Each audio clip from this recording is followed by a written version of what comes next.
So we're going to talk a little bit about the situation in Crimea, the Ukraine.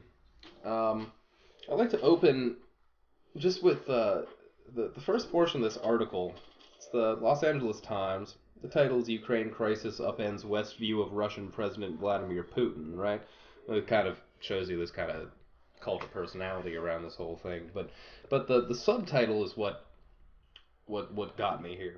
With Crimea, Putin has shown that he is willing to make far riskier moves than officials in Europe and the U.S. believed. Um, the fate of internal conflict in Ukraine is dependent now on Russia, the United States, and the European Union. Rather than being, the sovereign duty of the Ukrainian government to handle this situation, no, it's the imperial powers. Really, you know. Yeah. Yeah, it's becoming clear that the fate of Crimea and the rest of the Ukraine is in the hands of Russia, the U.S., and the European Union. Ukraine watches nervously as world powers wrestle over its future. So yeah, this situation. I mean, this is coming down to, you know, basically Vladimir Putin's desire to intervene, and benefit from this conflict, and the West attempting, to prevent any kind of, expanding Russian influence in the area. Does Ukraine have a lot of oil? Some, yeah, some. Um, but I mean, I don't actually think this is just purely economic. I think a lot of this has to do with um, just international relations. I mean, the Russians, they kind of want to form what people are calling the Eurasian Union. Okay. If you look at a map of the proposed, it's basically the USSR, right? And that's in direct, kind of competition with the Eurozone, the European Union, and NATO. And Vladimir Putin is becoming very, very, uh, well, he's upset about the North Atlantic Treaty Organization kind of expanding eastward into the Russian sphere, the former Soviet sphere. So I think a lot of this is just it's wrangling between Russia, the United States, NATO, Right. over just age-old Cold War conflicts. Right. I wonder if the Pacific Rim trade agreement plays into the factor with Russia as well, because China has definitely not been too happy with that whole agreement. Right, and Russia and the Chinese have, kind of a tentative, they have a pretty good relationship now. It wasn't always so in the past. But yeah, I mean, well, certainly they were working together on the Syria, Yeah. um, and then you And have, Iran. yeah, you have Putin's desire to intervene here. And he accuses the West of, meddling in internal affairs when he's meddling in internal affairs, and but the U.S. meddles in other countries' affairs all the time. I mean, we're in the middle of basically two wars. I mean, it's just this, it's this sordid, strange situation, and unfortunately, the Ukraine and this little country, this former Soviet republic, is getting caught between these superpowers. I think I think what we should do is kind of give people a little bit of history, because I don't think really anybody in this country even knows what Crimea even is. Yeah. I think they're getting most of their information from CNN. Uh, Crimea is actually an autonomous republic within Ukraine, and it has been since. Um, well, the Crimean Constitution was actually formed in October 21st, 1998. Um, it's been passed around by a lot of different countries through its history. There's been a lot of different wars fought. There's been a lot of people who's taken over. But an autonomous republic means that really they have their own government in place there. They call them. It would be an example would be like Puerto Rico is to the United States. It's part of the U.S., but it's not really part of the U.S. It's an autonomous district. So the thing about this is that is fascinating to me. I mean, I understand why the U.S. wants to intervene with it, but it's really none of the U.S.'s business. This Crimea, because the government fell in Ukraine, if Crimea doesn't feel that the Ukrainian government can offer them, the stability that they are looking for, they have the right to vote to secede from the Ukraine, just as Puerto Rico has the right to secede from the U.S. Now, will that ever happen? It would probably be the same thing, honestly. If Puerto Rico ever tried to do that, I'm sure we wouldn't let them. No. But it's a similar situation. It would be like if Crimea was trying to secede from Russia and go to the Ukraine, the U.S. would probably be all for it. But because it's going to the power, I think it's mainly the U.S. just doesn't want Russia to look powerful in the world's eyes, and I mean it's really just a pissing contest. It seems between Russia and the U.S. The reigniting of the Cold War, almost, as many people are saying.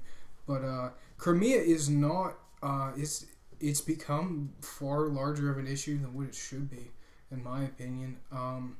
When you're an autonomous republic, you sort of have the right to do whatever you want to do within the construct of your entire of the government of the country that you're a part of. If the government falls, you sort of have the right to be able to do what you want to do. If you feel that, because over something like 55% of the people on the island of Crimea are Russian. Ethnically Russian, yeah. So it's not like it's like when Quebec tries to become its own country every so often up in Canada, because the vast majority of them are French, or ethnically French. This isn't some new thing around the world that all of a sudden they keep saying, oh, it's breaching international law. Well, Scotland also has a referendum to secede from the that's true, yeah. British United Kingdom. The issue here is, first of all, whether or not Russia has any legitimate right to intervene in Ukrainian or Crimean affairs, right? I don't think that they do. I don't think they have the legitimacy, in terms of their national security to do so.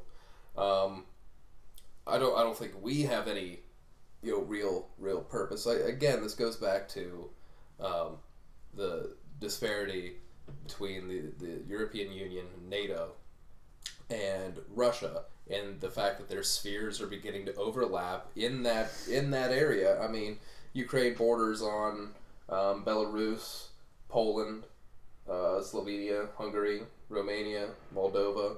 I mean, some of these are European Union countries, Eurozone, NATO members, and then some of them are within the Russian sphere. I mean, this is right on the border here.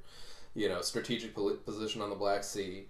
I mean, it's, like you said, it's a pissing contest. It's a tug of war.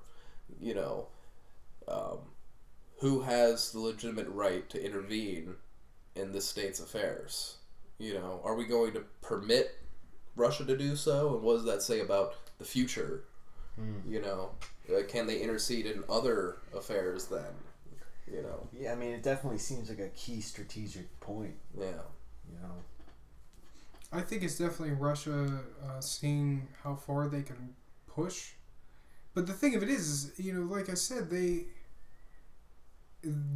have the right to vote what is the best interest of their island. They have their own constitution. They are their own republic. So this isn't some crazy out of the box thing that's happening. This is a very legitimate process. Now, is it being pressured by Russia? I mean, obviously we don't know that. There's a lot of Russian troops being sent there. I'm sure that doesn't help the worldview of what's happening there. And it could be, Russia could be influencing them, but if they're not, let's just say that there is absolutely no influence being done by Russia, that Crimea is willingly, that this is all by their own decision. then really no one really has the right to say whether or not they can do this. It's left up to a democratic vote. So Sure, and that would be good, except I am almost 100% positive that there will be no true democratic process in Crimea. I mean that Ukraine in general has a history of corruption. The whole area has a history of corruption, and that those elections are not legitimate. I could guarantee it. yeah, I mean 10,000 Russian troops doesn't really help the validity of a true process of voting. Right. But Now, I am for self-determination, though, and, obviously, the grievances that led up to the revolutionary movements in Ukraine were legitimate, and I believe that's a legitimate revolutionary act on the part of the people of Ukraine. Now, who's going to benefit from it in the end? I think it's too early to say. I think the biggest thing that needs to be looked at for the future is, here's the problem, is the news is focusing so much on Crimea, and they're not focusing on the fact that Russia has just signed an agreement with Iran to build 2 more nuclear power plants in Iran. That was the big thing before. We're talking about trying to keep Iran from becoming a nuclear country. Well, 2 more nuclear power plants isn't necessarily... that's not really de-escalating their nuclear capabilities, because you're still going to be getting... You'll still have nuclear waste and nuclear capabilities being utilized by Iran. And Russia is essentially going to be the ones that's going to be building these things for them. I think that, to me, is more telling than the whole Crimea thing. I think Crimea is a useful diversion for Russia to keep them more entrenched in the Syria and Iran issues. I think that this was very convenient for Russia to have this going on, because I think Syria and Iran are more strategic for them in the Middle East. Syria, in that conflict. certainly. They've always wanted access in that region, because that's an access point to the Mediterranean. The Syria is an extremely strategically important area for Russia. But yeah, I mean, that's 3 points of conflict, though, with Russia. I mean, that's Iran, that's Ukraine, Crimea, and Syria. I mean, that's a pretty significant set of conflicts there. And you have Vladimir Putin, who is, say what you will about the man, he's a dynamic leader. He's not stupid. Mm-hmm. He's a cunning politician, and these are some calculated moves, and he's not frightened. This guy is not easily scared. He's not timid. He's former KGB. Yeah. He's not a pushover. And the guy never wears a shirt. Hunts tigers from helicopters. Rides horses across rivers in Siberia. I mean, he's a hardy fellow. He's got apparently he's. But the thing of it is we say, well, we got 3 conflict points. I mean, the thing of it is that we in the U.S. are interjecting ourselves into these conflict areas as well. So it's, absolutely. You got to have 2 parties to have a conflict. So here we are, us and Russia butting heads on what a third nation that is independent of both of those nations is doing. Now, obviously, when in the case of Syria, innocent people being killed. Things of that nature, that's never a good thing. No. But the thing of it is so many times we stick our noses into other countries' business because we're afraid of what the leaders that may arise from revolutions will be, and whether or not they'll be pro-West or what they'll be. And a lot of times that backfires. I think almost every intervention that we've had in the Middle East is a perfect example of that. Most of them in Latin America as well. I Yeah. mean, it's we have this habit of overthrowing democratically elected governments. We have this habit of being, as a revolutionary country ourselves, and we have to remember that, the United States is a revolutionary country. We revolted from the British Empire, but we've been very counter-revolutionary throughout the world. I mean, we've, supported a lot of dictators because dictators provided stability, for U.S. financial interests, and certainly during the Cold War to stave off the quote-unquote spread of communism. So, this is still a Cold War mentality. Yeah. This kind of, looking at international relations and foreign policy this way. I mean, it's about checking, Russia and China's influence in, regions like the South Pacific, the Middle East, Right. Eastern Europe. China's definitely been asserting themselves too. I mean, we had the whole North Korea thing during last year with whatever Kim Jong Un was doing or threatening, but really the more telling thing for me is the South Sea, the South China Sea, with China laying claims to a lot of the islands that Japan had already laid claim to in previous. That was something that really wasn't an issue until recently. And that's a lot of saber rattling there between the That's Chinese between and the China and Japanese. Japan, yeah. And it's that's something. I mean, there are people in China who are actually calling for a small scale war or anticipating a small scale war between those two countries. I don't know if I see that, but there's definitely the Chinese assertion of dominance in the area. Historically, the Chinese demanded tribute from Korea, from Tibet and Nepal, and from Japan, right? I mean, all the emperors of those areas were called the little brothers of the Chinese emperor. So historically, you have that, and then you have the history of ugliness between the Japanese and the Chinese from the Couple second thousand years. right, especially from the Second World War. I mean, it was really brutal on that front. The Chinese have not forgotten that. No. They constantly accused Japanese of being war criminals. So there's a lot of tension between those two countries.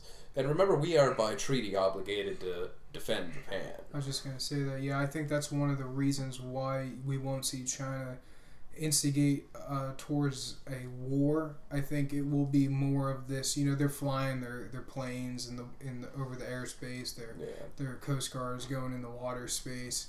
Just little jabs of irritation, really. Because China's an interesting country. China's the type of country that will sit back and let things happen and not really get involved in that to that degree as far as war goes, because they know that we're there we have to back Japan, Right. and that's not a war. That's not in China's best interest, especially as they're becoming more industrialized. Right. They did just increase their military budget by 12.5%, Yeah. which is That's- interesting. I think what is interesting about that is that I think that's just China telling the U.S. that we got money to spend too. Right. We're becoming more industrialized. We're becoming more technical. Obviously, they're extremely technological savvy, but the thing of it is it's this whole bulking up of militaries. We're getting all this technology that's creating almost these Call of Duty like scenarios with very using different types of machine type warfare of being in a place and shooting missiles from cruise ships, or drone attacks, things like this. It's really taking away the human element of warfare in a way, and I think that's more. I mean, obviously I don't know what all China is spending their money on, but I'm sure it's probably the vast majority of it is that. I don't see them spending it on tanks and things of that nature. It seems like those naval are getting phased out. Naval capability, probably, yeah. They do have a weaker navy. That's probably one of their major weaknesses. Most of their ships are old Russian ships. They periodically buy, former Soviet materiel.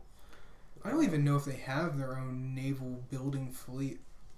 I'm not sure. I think they just recently launched a carrier, an old Soviet carrier. It's the biggest one that read about that. Yeah. What was interesting about that is, again, there's this brinksmanship, right? They do that, release a picture of their new carrier, right? So India puts out a picture of like 2 of their carriers on the water, right? So NATO releases, a picture of one of our, American huge nuclear-powered carriers with a French carrier and a British carrier, all doing war games together. So you got all these pictures of. It's just everybody swinging their dick around. Exactly. And really, the India-China thing is another interesting issue. Yeah, India, Pakistan. I mean, they those all 3. Yeah. They all have nuclear weapons and they all share a border. I mean, that's pretty terrifying. And they've been in India and Pakistan. They've been in conflict together for a while. Yeah. Going back to the creation of India and Pakistan. Oh yeah. And, one of the interesting things about that is we don't these wars don't necessarily have to be a U.S. Type of war. I mean, that war could pop off, I think, quicker than a war with any country with the U.S. Certainly. Because, they know what they're getting themselves into. The U.S. is, we got a lot of bombs, is really what it comes down to. But I have faith in that border just because all 3 of them have nuclear weapons and all 3 of them would not hesitate to use them on the other one if the other one used it. And that's something that I don't think anybody really wants. The mutually assured destruction scenario. Of 3 countries. Yeah. I mean, they would all be bombed by each other.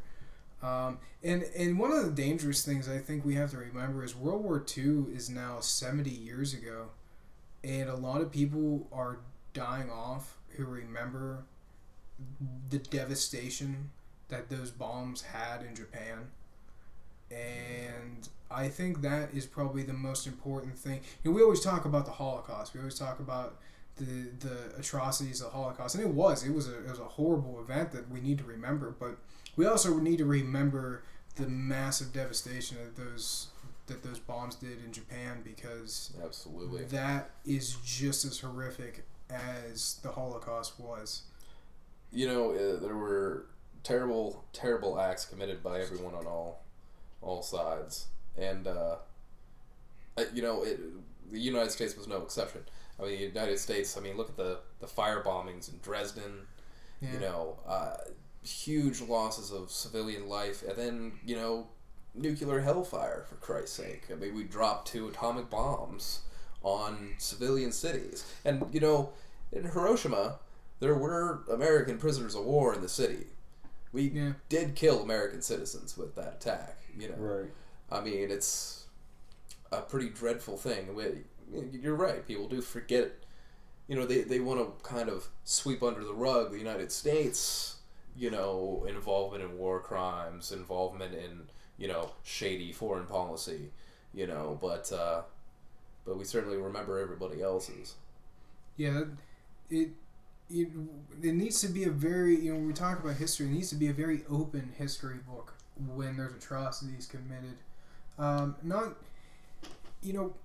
It's not really about the demonizing of the people who did it. It's the acts themselves and keeping those acts from happening again. Because, let's not forget, there are a lot of people being killed in North Korea right now. There are a lot of people being killed in the Congo, in Somalia, in the Sudan. There's a lot of people being killed in a lot of different places of this world. Absolutely. In similar types of scenarios as the Holocaust.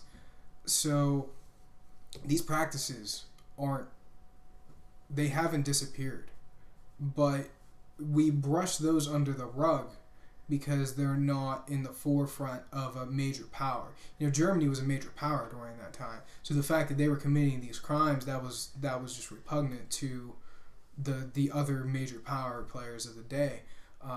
If a report came out that a country like Russia was doing that, everyone would be appalled by that. Except when North Korea comes out, we say, oh well, it's North Korea. What can we do?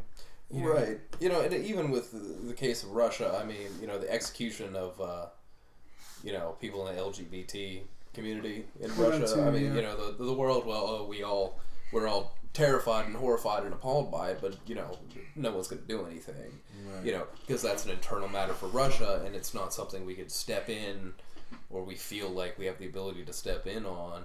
North Korea, I mean, those are concentration camps. I mean, massive concentration camps. The Congo, there's just systemic rape. Child soldiers. In the Sudan. Yeah, they got these people coming in, raiding cities, taking kids. Yeah. Taking little girls and just raping them, and then making more soldiers, and in a lot of cases them come in. They make the young boys rape their mothers and sisters and then kill them. Their fathers are killed in front of them. And then they string them out on drugs and give them an AK-47. I mean, it's some pretty fucked up shit that goes on in the world. Real life hell. Yeah, absolutely. And I mean, that's what we're looking at all around the world. Yeah, we. That's what war is. When people want to have interventions, or when people, talk about, oftentimes in a very flippant way, you got to remember that's what war is. In Hiroshima and Nagasaki, people's skin melting off their bones. That's what war is. Right. The same in Dresden. That. Or Agent Orange and napalm in Vietnam. I mean, just horrifying. That's what war is. And people don't seem to realize that. Let's not forget about World War I too, with nerve gas and mustard gas. Look at in Syria they were using sarin gas. Yeah. Assad was rooms full of children that were just killed. Sarin gas. I mean, that's an extraordinarily painful way to die. Apparently. I mean that's been outlawed since World War I because of the people saw what that actually did to people. Right. I mean that's that definitely caught the world's attention when that happened, and I think that's why it was mutually agreed by the U.S. and Russia to have Syria get rid of those weapons. I don't know who's taking the weapons. They're being destroyed by a group of companies. From the UN. They were actually given the Nobel Peace Prize last year over several people I thought were more deserving, let's put it that way. Malala Yousafzai in particular, but that's another subject. But yeah, they're being destroyed by Western European companies, supposedly. I mean, one would hope. There's these stockpiles of these nerve gases and some of these weapons. It just we say we create these trees. Okay, well nobody can use these weapons, and well, why do we have them? Well, because somebody else might use them. Well, we're not supposed to use them. Yeah, but you never know. In a war, I mean, it's a war. And that's really the thing. We have all these technologies. We have nuclear power. We have the ability to literally wipe off the face of the earth of life. Yeah, of several times over. That is a horrible scenario. But that is a possible scenario. Now, are we close to that? Who the hell knows? But that's a scenario. That is a realistic scenario, and that's horrifying. That's not something that really we shouldn't be living in a world like that. That's it. But like we were saying earlier, all the tensions of the world are really mounting. There's a lot of people who are very displeased with their governments. They're rioting. They're overthrowing. I mean, look at Egypt. Egypt's government's been overthrown twice in a span of a year. Yeah. And it seems like a military coup now. Well, I think the military general. I think he's running for election of the presidency. Right. I'm not sure about what kind of democratic process is going on in that country. Afghanistan is having turmoil. We're supposed to be pulling out of there. I mean, look at the upper regions of Iraq. The Taliban is coming in and taking over entire cities again. Well, they weren't really as much involved with Iraq as they were Afghanistan. But they're still taking over the northern cities. Yeah, I mean, Al Qaeda is in control of a couple of cities. Fallujah, I think. I mean, that's a. I mean, Iraq is essentially a failed state. Afghanistan is. I mean, they're going to be a failed state. Especially, I mean, the thugs that we have in power in Afghanistan are, more interested in smuggling heroin than they are in nation building. So that's. Yeah, I mean, and let's not forget, Israel and Palestinians. Yeah. That's not going to go away anytime soon. That's apartheid is what that is. Yeah, it's a continuation of just it won't end because no one in the Middle East recognizes Israel as a Judaic state, and the Jews want it recognized as a Jewish state, and it's just not going to happen. It's not going to happen because it's one of the only times, I think it is the only time in our history where land has just arbitrarily been given to people and then called their state.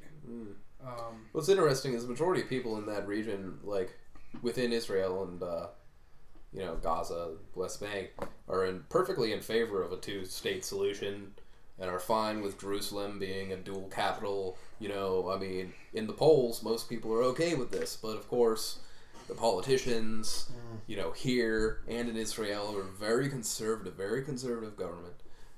They just refuse that. It seems like a logical solution, because Jerusalem having so much root in the Abrahamic traditions, right? That's something that it could be a very simple solution if cooler heads would prevail. I really feel like Netanyahu is just stroking the fire. Yeah. I do not see him as a positive leader he doesn't really have the Jewish interest, the best Jewish interest at heart. It seems more a military style of interest that he has in protecting and expanding almost. Sure. He's going into these were agreements that were set in place before, that he's going into territories of Palestinians and removing them from those territories. And these were treaties that were already set in place beforehand. So he's actually creating a lot of the conflict. Yeah, I don't see any hope for the peace process with Netanyahu and the Likud party in control. I don't have much hope for it. I found it interesting when China stuck their hand in it for a period of time. They quickly backed away, though. I think they realized that this isn't something that's going to happen.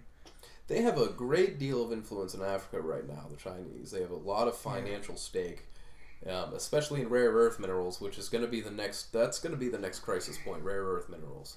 I mean, the mining rights. I mean, all our little devices have these rare earth minerals in them, The demand is increasing. A lot of times they're hard to get. I mean, first of all, the Congo's full of them.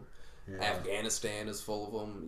These kind of places. Antarctica is actually full of them as well, but thankfully we have a treaty. I don't remember when it ends. It ends in maybe 20 years or so. But that's something that, God, if we divvied up Antarctica, that would be a huge war, and that would be an atrocity. First of all, Antarctica isn't exactly the most inhostile area to be. It's pretty damn cold down there. It is. But a lot of people though have said that to get the minerals out of it, it would cost far too much money than what it is worth. of what's under there. But there's there's diamond deposits under there. There's gold deposits. There's other types of minerals that are used in various devices and whatnot. But that will be interesting. There's actually there's a part of the Chinese Sea that apparently is very rich in minerals, and apparently that's the reason why China has been laying stakes in some of the areas that they have been recently, is because there are large mineral deposits there, and they want to try and mine it and keep the other countries in that region from being able to get those minerals. But what you're saying about Congo, I always look at the Congo. Congo gets no airtime in America. Very little, and it's a shame. Every single person in that country is practically a skeleton. There's rampant AIDS still. There's all this disease, all these killing and stuff, and it's really one of the richest countries in the world as far as resources go. Yeah. Every person in that country could be living well. They could really be a lot like South Africa. As far as the economic infrastructure of South Africa, but it's the government in charge. It's the exploitation of resources by larger entities around the world. Yeah, state and non-state actors. Sure, it's a tragedy what's going on in the Congo. It's very ugly, and it's such a beautiful country. Such a beautiful people. It's really just and it's. Even when all this stops, how long is it going to take that country to heal from? Years. Generations. Oh yeah. Well, let's just look at South Africa as an example. If we're going to look at a country in Africa that I guess could be a model, that took a long time. And actually, the ironic thing is right now, the government that was put in place by Mandela, a lot of the born frees are. They're letting their grievances be known, that they're not happy with certain ways that the government is doing things. Right, with the ANC and and I don't see that country in any sort of situation like Egypt, but really any country is always just one step away from revolution. It really only takes one, except for in the U.S. apparently. Apparently, we haven't had that one big thing yet. But the thing of it is too is it's also in how you coin revolution. Bloody revolution never really gives you the result that you're seeking when you start the revolutionary process. Not oftentimes. It's certainly not in modern Western countries. You don't see a lot of success with that. Obviously, Egypt was not an entirely peaceful revolution. Oh, no. And for a brief period of time, it seemed like it was going to be truly emancipatory for them. All over the Arab Spring, really. But yeah, that was an interesting time too. When the whole Arab Spring was going on, there was a lot of use of social media to correlate some of those events. That was interesting. The thing though about the whole revolutionary process, the problem is a lot of the times when the process is in its infancy, you usually have a lot of really intelligent people who are coming up with these ideas and creating an idea for how to move forward and change a lot of the problems of the government. The problem then becomes when it becomes the larger scale public. You have certain groups of people who will air their grievances in a militant or violent sort of way. And, when you have the riot squads, one of the things that's always fascinated me by seeing riot squads, you look at the people's faces of the officers in riot gear, and they're just waiting. I mean, that's how they get off. they are waiting. Yeah, in a lot of cases, yeah. Now, some of them, though, you look at them and you can see the fear. Oh, yeah. They're terrified, yeah. But, in a lot of those cases, they know that they're better armed than a lot of the protesters, because protesters, in the sense of the protest and of the revolution, they're not going to the streets with guns and that, because they know what the end result of that's going to be. So they go with the intent of a peaceful protest, but then when you get those few people who incite a riot, then you're left with innocent lives being taken and it being portrayed in the violent sense of a violent revolution. And oftentimes it'll really spark off. I mean, there's countless examples of that around the world of that happening. And then you have, look at Syria. I mean, this whole situation began with the Arab Spring, and there were peaceful protests in Syria, right? Now, Assad's regime responded to those with the riot police, with violence, right? And at that point, the situation escalated to, until they were importing guns and having an actual civil war, There's multiple militant groups there now. Yeah, there are multiple militant groups. A lot of outside militant groups as well. A lot of people are trying to take advantage of the situation. Isn't Hezbollah? Hezbollah is in the country, and Al Qaeda most certainly, the Muslim Brotherhood. I thought it interesting with Egypt when they banned the Muslim Brotherhood. I thought that was an interesting move on their part. Yeah. They're labeling it as a terrorist organization. A lot of those groups are very sketchy, in my opinion. All of them, really, that are inciting the riots of the Middle Eastern countries. I don't really have any faith that any of those groups are any better than the pre-existing groups that they're trying to topple. It often depends. Sometimes you don't know who exactly you're dealing with, and in the Middle East, the ideologies, who knows who some of these people are? It seems that the more extreme the militant group, or the more conservative the militant group, the more extreme the militant group, which is really kind of amazing to me. If you follow the book of your faith, it's not really saying to go off and kill a bunch of people. Right. That's very true. It's kind of amazing. But one of the other things that really amazes me is going back to the start of this with Crimea. It's interesting when everything we've talked about, the U.S. has some sort of interest in all of it. Absolutely. And it's just amazing to me how much this country has asserted itself in the world politics. It's Michael Parenti. The goal of U.S. foreign policy is to make the world safe for the Fortune 500. That's the point of U.S. global foreign policy. It's to spread capitalism and to protect global capitalism.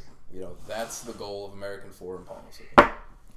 It's impressive. It's impressive because we've never left anywhere we went.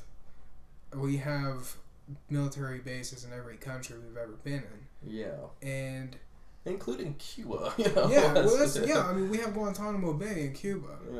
Yeah. That's a bizarre thing. And that, to me, the whole Guantanamo Bay, now obviously there's already enough hypocrisies that we could talk about with U.S. foreign interests and global politics, but just Guantanamo Bay, we demonize other countries for war crimes, and here we are holding people on what is, even though it's on foreign soil, it's still a U.S. installation.